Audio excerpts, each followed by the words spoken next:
네, 비례 득표를 노려 당을 쪼개고 이름에 비례를 붙이는 위성정당이 정당법 위반이라는 선관위의 결정이 나왔습니다.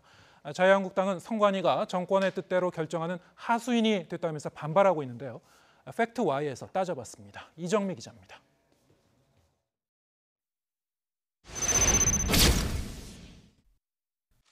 중앙선관위가 정권의 눈치를 봐서 입장을 번복했다는 주장. 비례정당을 만들 수밖에 없다라고 말했을 때는 아무 문제가 없다고 했습니다. 그러다 민주당 이해찬 대표를 비롯해 이 정권이 압박하자 선관위마저 권력에 굴복했습니다.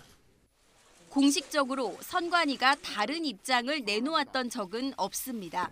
자유한국당 역시 선관위로부터 다른 유권 해석을 받아봤던 건 아니라고 인정했습니다.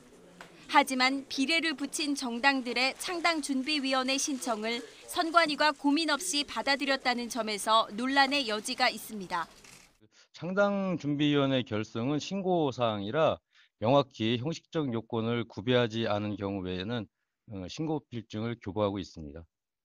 창당준비위원회 단계에선 구체적 심의를 하지 않는다지만 정당법은 창당준비위의 이름도 기존의 명칭과 뚜렷이 구별돼야 한다며 정당과 같은 기준을 적용하고 있습니다. 정치적 반발이 충분히 예상되는 상황에서 선관위의 일관성 없는 대응이 논란을 더 키웠다는 비판은 피하기 어려워 보입니다.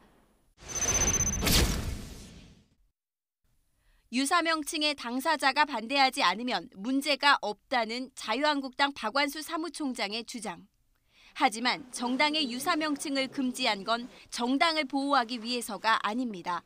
기존의 정당이 그 명칭에 찬성한다 하더라도 기존의 정당의 이익을 보호한다기보다는 유권자들이 두 정당을 혼동하지 않도록 이 정당법은 그런 명칭을 사용하지 못하도록 한 것이니까.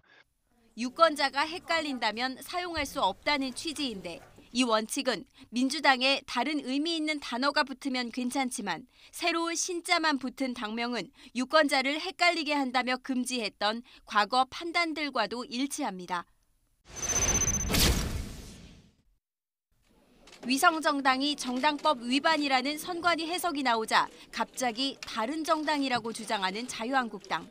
이게 비례한국당과 또 자유한국당은 별개의 정당이기 때문에 저희 한국당이 나서서 불복 소송을 하는 것은 조금. 같은 건물을 사무소로 신고한 점을 차치하고라도 다른 정당이라기엔 발목을 잡을 과거 발언들이 너무 많습니다. 이 같은 연동형 선거제를 밀어붙인다면 우리는 비례한국당을 만들 수밖에 없음을 미리 말씀드립니다. YTN 이정미입니다.